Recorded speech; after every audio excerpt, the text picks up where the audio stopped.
집사님 기도 감사합니다.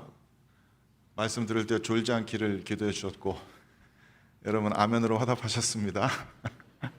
아멘 맞습니까? 저는 여기서 제가 졸려가지고 이러고 있다가 정신이 번쩍 들었네요. 감사합니다.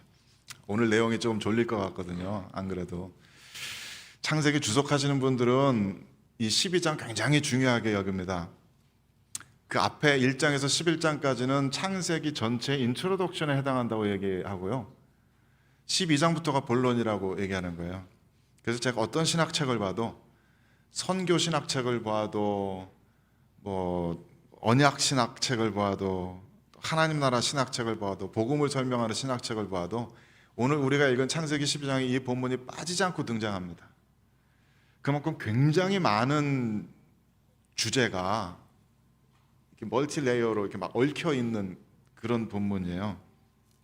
그래서 신약 성경에서도 사도들이 많이 인용하는 그런 부분입니다. 그러니까 분명히 졸리실 텐데 걱정을 하면서 하지만 그 중에 몇 가지 주제만 우리 함께 좀 살펴보려고 합니다. 앞으로 성경을 읽어 나가실 때 이게 좀 도움이 되시길 바라는데요, 이 창세기 전체의 콘텍스트를 먼저 좀 함께 살펴볼게요. 사실 창세기 읽어보시면서 느끼시겠지만 앞에 굉장히 재미난 이야기들이 많잖아요. 선과 악을 알게 나무 열매 따먹었다든지, 그래서 가인과 아벨의 살인 사건 이야기, 노아의 홍수 이야기, 별의별 재미난 이야기들이 많아서 우리는 그 디테일에 이렇게 집중하느라고 전체적인 흐름을 놓치게 되기가 쉬워요. 그런데 창세기 보시면은 이런 패턴들이 드러납니다. 이야기에 이런 패턴들이 계속 반복되고 있어요. 이게 꼭 창세기뿐만은 아니라 사실은 구약 성경 전체의 패턴이기도 하죠. 하나님께서 은혜를 베푸십니다. 뭔가 새로운 일을 시작을 하세요. 우리 사람들을 위한 일입니다. 이 세상을 위한 일을 은혜로 시작을 하세요. 그런데 그 일이 조금만 지나면은 인간의 죄악으로 말미암아서 이게 변질되고 타락되고, 그래서 하나님의 심판이 어쩔 수 없이 찾아오게 됩니다. 하나님께서 심판하시고 끝나느냐면 그 심판과 동시에 하나님께서 또 새로운 일을 일으키세요. 또 새로운 은혜를 베푸십니다. 또 인간이 죄 저지르고 심판받고 또 은혜와 또 죄악과 심판, 이게 계속 반복되는 얘기예요. 그러니까 창세기 앞부분 한번 생각해 보세요. 하나님께서 이 세상을 창조하시고 그것을, 이 세상을 인간에게 다스리라고 주셨어요. 그러니까 말하자면은 이 세상을 사람들을 위해서 창조하신 것처럼 하나님께서 은혜로 이 세상을, 우리들을 창조하시고 창조의 역사를 시작하십니다. 근데 인간이 금방 죄 짓죠. 선악과 열매 따먹고 심판받아서 에덴 동산에서 쫓겨납니다. 근데 거기서 끝이 아니라 하나님께서는 또 새로운 일들을 이루세요. 그럼에도 불구하고 쫓겨난 사람들은 인간의 소명대로, 지난주에 말씀드린 것 같이 경작하고 지키라는 그 소명의 말씀 중에 경작하라는 그 소명을 계속해서 문화 문명들을 만들어내고, 하나님께서는 하나님의 이름을 부르는 사람들 셋 족속들을 다시 세워주십니다. 그렇게 해서 잘 가면 좋을 것 같은데 또 사람들은 범죄해서 이 가인의 후손들이 금방 폭력적인 세상을 만들어서 온 세상이 폭력적인 죄악으로 관영하게 만들고요. 그래서 노아의 대홍수 심판이 찾아오게 되죠.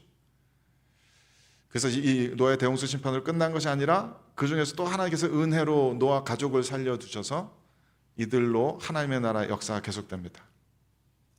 그래서 그런 분기마다 이렇게 족보들이 또 나와요. 이렇게. 그래서 노아의 대홍수 다음에 나오는 이야기가 바벨탑 이야기예요. 노아의 홍수 이후에 살아남은 노아의 후손들이 또 생육하고 번성하면서 땅을 가득 채우면서 역시 또 범죄하면서 하나님을 대적하고, 우리는 하나님 없이 살겠다, 우리는 하나님 필요 없다, 우리는 우리들의 힘으로 문명을 이루고 우리들의 이름을 높이겠다 하면서 바벨탑을 쌓죠. 하나님께서는 그러한 인간 중심의 문화를 거부하시고 바벨탑을 무너뜨리시고 사람들을 흩으심으로써 심판하십니다. 그 다음에 나올 이야기가 뭐예요? 또 하나님의 새로운 은혜 이야기죠. 그게 아브라함의 이야기입니다. 그러니까 바벨탑 이야기에 이어서 읽어야 되는 이야기인 거예요. 바벨탑과 같은 사람 중심의 인간 스스로의 노력에 의한 세상, 인간 스스로의 노력에 의한 문화가 아니라 앞으로 아브라함과 그 후손들이 만들어가게 될 하나님 중심의 믿음 기반의, 하나님께 절대적으로 의존하는 사람들의 문화 공동체, 신앙 공동체에 대한 이야기입니다. 물론 거기서 얘기 끝나지는 않아요.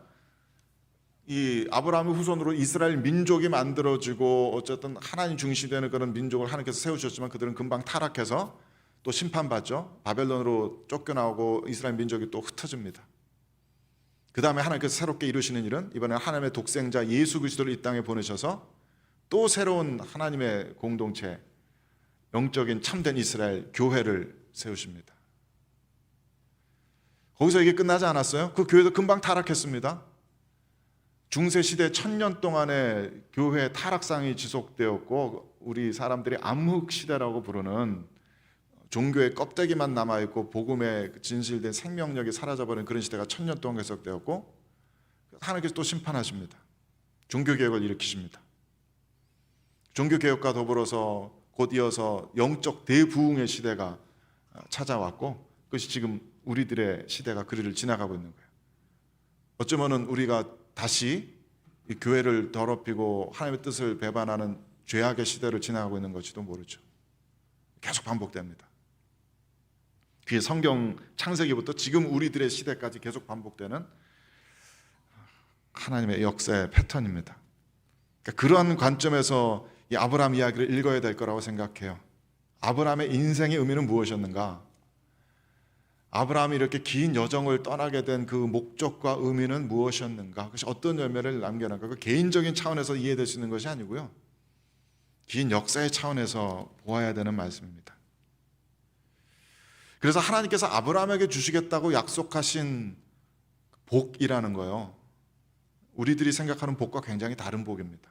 우리들이 생각하는 복은 먹고 입는 것에 부족함 없이 풍족하게 사는 것, 관계 가운데 복 주셔서 늘 행복하게 서로 사랑하며 사는 것, 가족들이 행복하고 하는 일이 잘 되고, 또 죽어서 천당 가, 이 표현 저는 굉장히 싫어합니다만 죽어서 천국 간다는 이런 그런 복 얘기하는 것이 아니에요. 2절에서 하나님께서 이렇게 말씀하시잖아요. 읽어봅시다. 시작.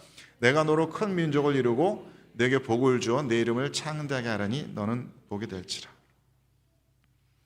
또 사실 저 바벨탑과 대조해서 읽어보면 재미있는데, 바벨탑은 자신들의 힘으로 큰 무리를 이루고 자신들의 이름을 높이게 하겠다고 하지만은, 지금 아브라함에게는 하나님께서 내가 너로 큰 무리를 이루고 너에게 복을 줘서 이름을 창대하게 하리라, 그렇게 바벨탑과 대조되는 복을 주시는 거예요. 그러면서 마지막에 하시는 말씀이 You shall be a blessing, 너는 복이 될지라 라고 말씀하셨어요. 이게 굉장히 재미난 표현이에요. 이거 원문에 보면은 명령형으로 되어 있습니다. imperative. be a blessing 이렇게 번역하는 게 맞아요. 이거는 하나님의 권능의 말씀입니다. Let there be light, 그러니까 빛이 생겨난 것처럼 아브라함을 향해서 너는 복이 될지라, 그럼 복이 되는 거예요. 아브라함이 복이 되는 겁니다. 이게 얼마나 재밌는 얘기인지 생각해 보세요. 그 앞에는 I will bless you, 내가 너에게 복을 주겠다라고 말씀하시잖아요. 이거는 쉽게 이해가 가요. 하나님께서 우리들에게 복 주신다, 얼마나 좋아요. 평강을 주시고 안식을 주시고 먹을 것을 주시고 입을 것을 주시고 하나님께서 우리들에게 복 주시는 것 당연하죠. 그런데 그 뒤에 덧붙여서 하신 말씀이 I will give you a blessing이 아니라 You shall be a blessing, be a blessing이라고 말씀하신단 말이에요. 네가 복이 되어라. 그래서 옛날에는 개역 한글에는 이것을 너는 복의 근원이 될지라라고 번역했어요. 그 번역이 왜 바뀌어졌는지 모르겠어요. 그 의미가 더 맞는 것 같아요. 너는 복의 근원이 될지라, 혹은 복의 채널이 될지라, 복의 통로가 될지라, 그런 의미입니다. 그 의미에 대해서 3절 말씀에 좀 더 자세히 이렇게 말씀하십니다. 읽어봅시다. 시작. 너를 축복하는 자에게는 내가 복을 내리고 너를 저주하는 자에게는 내가 저주하리니 땅의 모든 족속이 너로 말미암아 복을 얻을 것이라 하신지라. 아브라함이 복이 되는, 복 그 자체가 되는 의미가 무엇인가? 그것은 땅의 모든 족속이 아브라함 때문에 복 받는 것, 그걸 의미한다고 성경이 얘기해 주는 거예요. 다시 말하자면 하나님께서 아브라함에게 주시는 복은 다른 사람들에게 복을 줄 수 있는 복, 그겁니다. 다른 사람들에게 전달되는 복이 나를 통해서 흘러갈 수 있는 복, 그거예요. 물론 아브라함은 그 의미를 다 이해하지 못했겠죠. 하지만 우리는 역사를 돌아보니까 그게 무슨 말인지 너무나 잘 이해가 갑니다. 아브라함은 믿음의 조상 아니에요. 수많은 사람들이 아브라함과 그의 후손을 이루면서 아브라함의 그 믿음을 공유하면서 하나님의 백성이 되었습니다. 아브라함의 후손들은 로마서에서 설명하기를 아브라함은 믿음을 나누어 가지는 사람이라고 했거든요. 아브라함 믿음을 물려받은 사람, 우리 얘기하는 거예요. 모든 세대, 모든 성도들, 택하심을 받은 모든 하나님의 백성들이 아브라함의 순종으로 말미암아서 하나님께서 내려주시는 그 구원의 복을 지금 맛보고 있어요. 그래서 이 하나님께서 말씀하시는 be a blessing, 그리고 내가 너에게 복을 주리라 하시는 이 말씀은 또 우리말과 시자가 좀 달라서 미완료형이라고 된 건데, 이것은 현재 진행형이기도 하고 미래형이기도 하고 그래요. 그러니까 지금도 계속되고 있는 일들이에요. 아브라함과 아브라함의 후손을 통해서 복이 계속 흘러가고 있는 거예요. 이거는 아직 완료되지 않은 동작인 거예요. 우리는 이게 얼마나 영광스러운 삶인지 압니다. 나 때문에 내 주변 사람들이 다 복을 받는 삶, 나 때문에 내 주변 사람들이 구원을 받고 하늘의 평강과 안식을 누리는 삶, 내 주변 사람뿐만 아니라 나 때문에 내 후대 사람들이, 내 자녀들이, 내 자녀의 자녀들이 복을 받는 삶. 생각해 보시면은 정말 아브라함에게 주신 저 복의 말씀이 성취되어서 아브라함의 후손들이 가나안 땅을 차지하고 민족을 이루는 것은 아브라함으로부터 500년 지난 후거든요. 500년 지난 후손들에게까지 복을 물려줄 수 있는 삶, 얼마나 멋진 삶입니까? 우리는 그것이 그리스도의 삶의 방식이라는 것을 이해를 합니다. 읽어봅시다. 시작. 인자가 온 것은 섬김을 받으려 함이 아니라 도리어 섬기려 하고 자기 목숨을 많은 사람의 대속물로 주려 함이니라. 주님께서는 이 세상에 당신께서 스스로 행복을 누리려고 오지 않으셨어요. 이 땅에서 먹을 것 입을 것을 구하지 않으셨습니다. 다른 사람들에게 칭찬받고 명예 얻는 삶을 구하지 않으셨어요. 오히려 자신의 삶을 다 내어주심으로써 당신 한 분으로 인해서 선택받은 모든 이들이 죄 용서받고 하늘의 평강을 누리는 그야말로 복의 근원이 되는 그 모습으로 이 땅에 오셨어요. 아브라함에게 주신 축복이 바로 그런 겁니다. 그것이 아브라함과 아브라함의 후손들에게 약속된 축복이고 그리스도의 지체된 우리들에게 약속된 축복이에요. 저는 이거 너무나 굉장히 영광스러운 일이라고 생각합니다. 현대 많은 크리스천들이 신앙을 개인적인 것으로만 이렇게 축소해 놔버려서 우리는 자주 이걸 잊어버려요. 그래서 예수님 믿으면 물론 마음의 평안이 오죠. 그리고 대개 예수님 잘 믿으시는 분들 보면은 다 굉장히 풍요롭게 잘 사십니다. 물질적인 복도 하나님께서 신명기 28장에 약속하신 것처럼 허락해 주시거든요. 그 관계 가운데 복이 있는 걸 우리는 봅니다. 그래서 예수님 믿으면 잘 먹고 잘 살아요. 행복하게 잘 살아요. 하지만 그게 다인가? 그게 포인트인가? 아니라는 거예요. 그게 포인트가 아니라 나 때문에 다른 사람들이 복을 받아 누리고 나 때문에 내 자녀들이 그 자녀들의 자녀들이 그 자녀들의 자녀들의 자녀들이 복을 받아 누리게 되는 그 복이 우리들에게 주시는 복의 본질이다. 저 때문에 저의 자녀들이 생명의 구원의 복음을 누리게 된다면 그건 저한테 얼마나 감사한 일입니까? 그로 인해서 제 자녀들이 결혼해서 낳는 자녀들이 또 복을 받아 누린다면 얼마나 감사한 일이에요. 아브라함은 그렇게 500년 후에 후손들에게 이루어질 그 복을 향해서 본토 친척 아비집을 떠난 거예요. 하나님의 말씀에 순종하며 나아간 것입니다. 새벽 기도회 때도 잠깐 말씀드렸지만 지난 주간에 제가 충격적으로 아주 감동받은 게 하나 있는데요. 노벨 문학상 탄 우리 자랑스러운 한강 작가가 스웨덴 할리먼 가서 노벨상 수상자 강연한 걸 보았어요. 빛과 실이라는 제목으로 강연하고 그래서 유튜브에 떠 있고요. 그 원문 텍스트도 올라와 있는 것들이 있더라고요.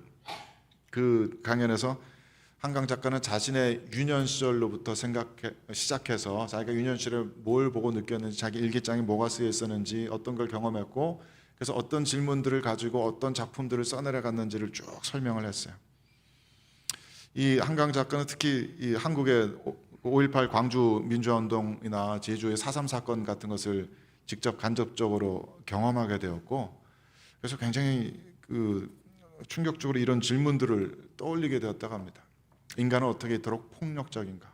동시에 인간은 어떻게 그토록 압도적인 폭력의 반대편에 설 수 있는가?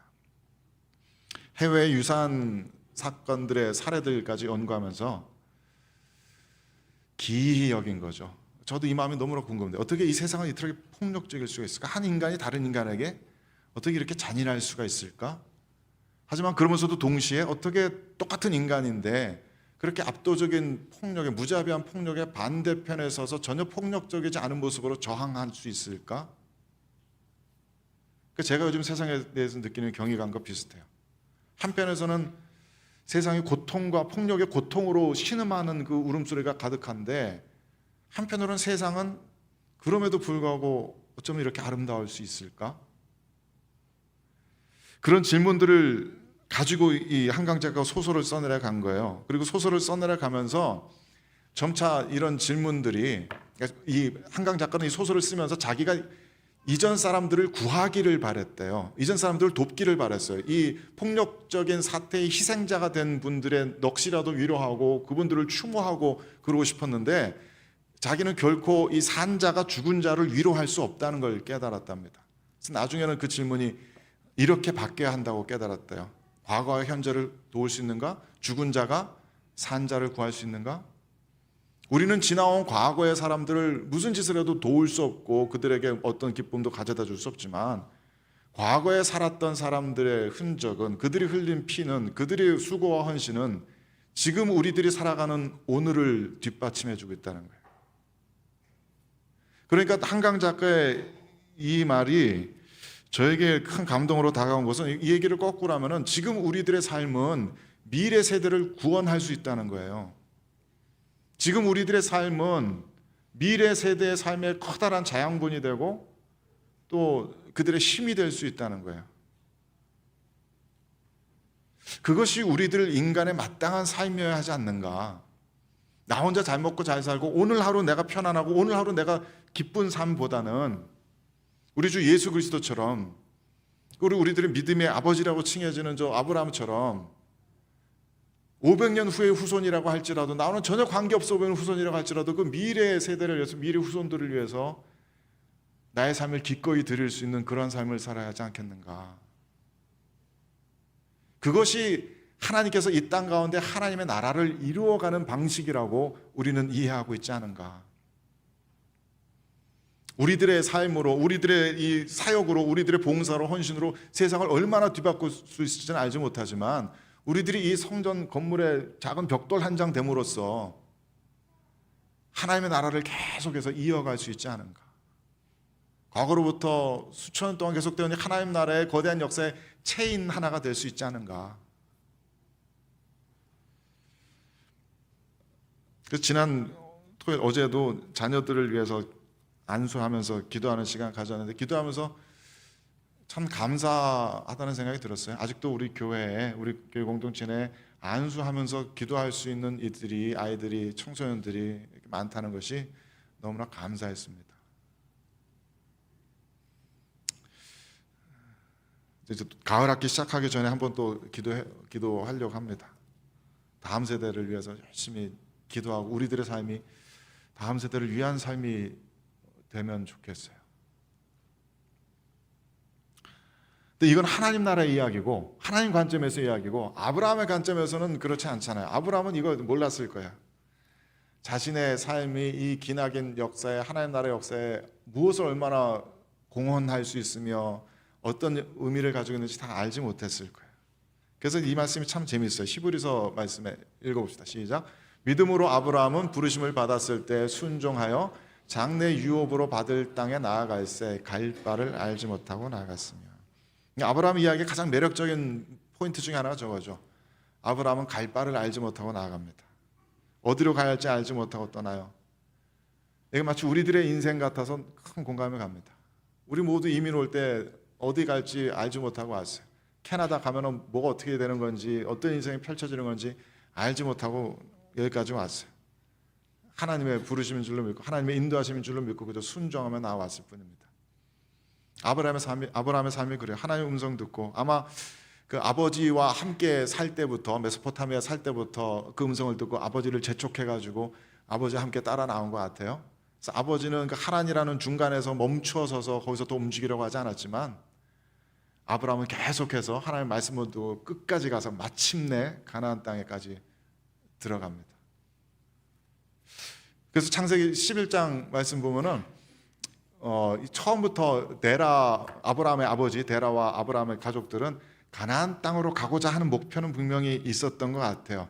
근데 그것 가지고 내가 어디로 가는지 내가 알았다라고 말하기는 좀 힘들죠. 뭐 가나안 땅이 좀 큽니까? 뭐 만주벌판에서 한반도로 내려가야 되겠다. 뭐 그거나 마찬가지지. 그 땅에서 무슨 일이 펼쳐질지, 내가 어디에 정착하게 될지 어떻게 알겠어요?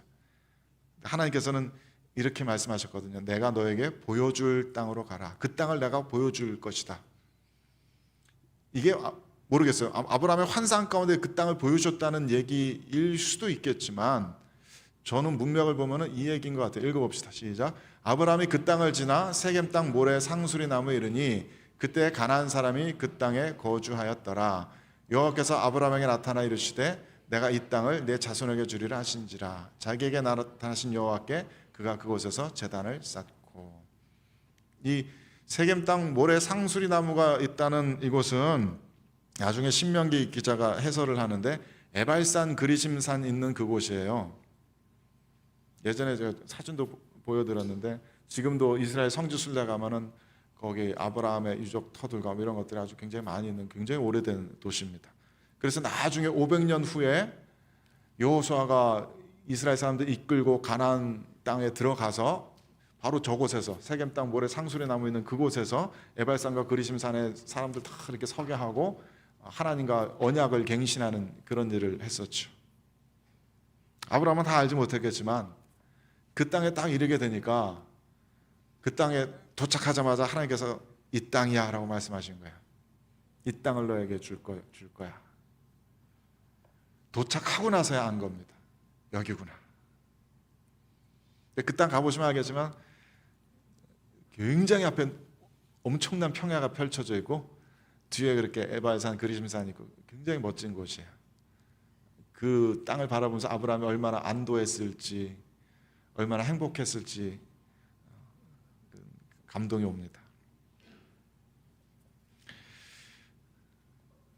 예전에도 한번 이 시를 소개해드린 적이 있는데요. 티오도 레스케라는 시인이 쓴 The Waking이라는 시입니다. 결말 부분이 이렇게 되어 있어요. 제가 함부로 번역을 좀 하자면은 저 같으면 이렇게 번역하겠어요. 이 흔들림 덕분에 꾸준히 나아갈 수 있음을 나는 알아야 합니다. 가까이에 있는 모든 것은 늘 사라집니다. 나는 잠들기 위해서, 즉 꿈꾸기 위해서 깨어납니다. 천천히 깨어납니다. 나는 내가 어디로 가야 하는지를 가면서 알게 됩니다. I learn by going where I have to go. 우리 모두는 어디로 가야 할지 몰라요. 우리 청년분들 대개 고민은 그거죠. 내 인생을 가지고 무엇을 해야 할까? 어디로 가야 할까? 우린 몰라요. 우리 어른들이라고 알고 떠나온 거 아니에요. 우리들의 사역이 어떤 열매를 맺게 될지 우리는 몰라요. 킹스턴 한인교회가 37년 동안 여기까지 걸어왔지만 앞으로 그 다음에 어디로 가야 될지 우리는 알지 못해요. 우리는 by going, 발걸음을 내딛고 실제 걸어가면서 배우게 될 겁니다. 그 얘기를 거꾸로 하면은 발걸음을 내딛지 않는다면 우리는 결코 우리가 어디에 이르게 될지 알지 못할 거란 얘기예요. 가봐야 합니다. 발걸음을 내딛어 봐야 합니다. 해봐야 합니다. 뛰어들어 봐야 합니다. 경험해 봐야 합니다. 그러다 보면은 주님께서 선택하신 그 땅에 이르렀을 때 아 여기구나 알게 될 거예요.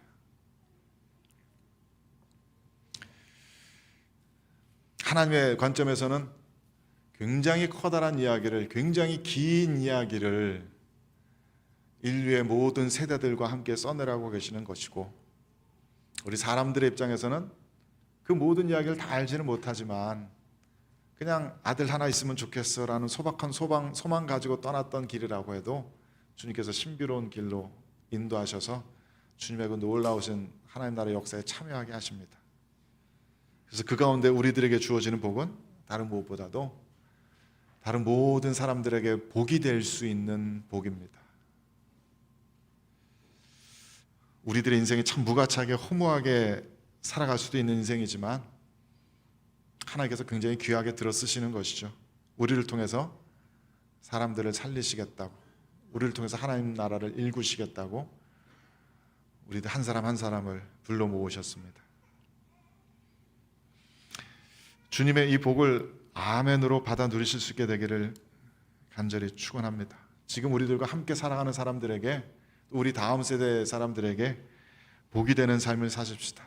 그것을 위해서 하나님께서 부르시면 언제든지, 비록 갈 바를 알지는 못하지만 아멘하고 화답하며 기꺼이 걸어나갈 수 있는 저와 여러분 되시길 주님의 이름으로 축원합니다.